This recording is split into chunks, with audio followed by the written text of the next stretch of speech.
ఈరోజు ఇంకొక healthy recipe అరటికాయ ఫ్రై. ఏంటి చెప్పిన ప్రతిదీ హెల్తీ అంటారా? ఎస్, మనం చేసుకునే ప్రతి దాంట్లో ఏదో ఒక హెల్త్ బెనిఫిట్ ఉంటుంది. ఇంకా అరటికాయలో అయితే రా బనానా అంటారు కదా, అది నార్మల్ అరటికాయ కాదు, మ్యాక్సిమం అందరికీ తెలిసి ఉంటుంది.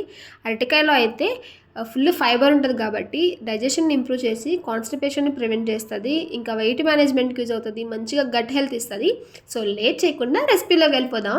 ఫస్ట్ అయితే అరటికాయని ముక్కలుగా కట్ చేసుకొని ఒక 2 పీసెస్గా కట్ చేసుకొని కుక్కర్లో వేసేసి 2 విజిల్స్ రానివ్వండి. పర్ఫెక్ట్గా ఉడికిపోతుంది. 2 విజిల్స్ చాలు, అంతే. 2 విజిల్స్ వస్తే పర్ఫెక్ట్గా ఉడికిపోతుంది. నెక్స్ట్ ప్యాన్లో కొంచెం ఆయిల్ వేసుకొని పోపు గింజలు, పచ్చిమిర్చి, ఓన్లీ వెల్లుల్లి పేస్ట్ అండ్ ఉల్లిపాయ ముక్కలు వేసి కొంచెం ఉప్పు కరివేపాకు వేసి మగ్గిన తర్వాత ఉడికించి పెట్టుకుంటాం కదా అరటికాయ, అది కూడా ముక్కలుగా కట్ చేసుకొని వేసేసి కొంచెం ఫ్రై అయిన తర్వాత కొబ్బరి పేస్ట్ కానీ పౌడర్ కానీ, కొబ్బరి పేస్ట్ కానీ కొబ్బరి పొడి కానీ ఏమున్నా ఓకే. రెండిట్లో నేనైతే అప్పటికప్పుడు పేస్ట్ చేసి వేశాను. ఇంకా ఉప్పు కారం వేసేసుకోవడమే ఇంకొంచెం. ఆ రెండు ఫ్రై అయిన తర్వాత అంతే, ఏ మసాలా కూడా అక్కర్లేదు. టేస్ట్ సూపర్గా ఉంటుంది.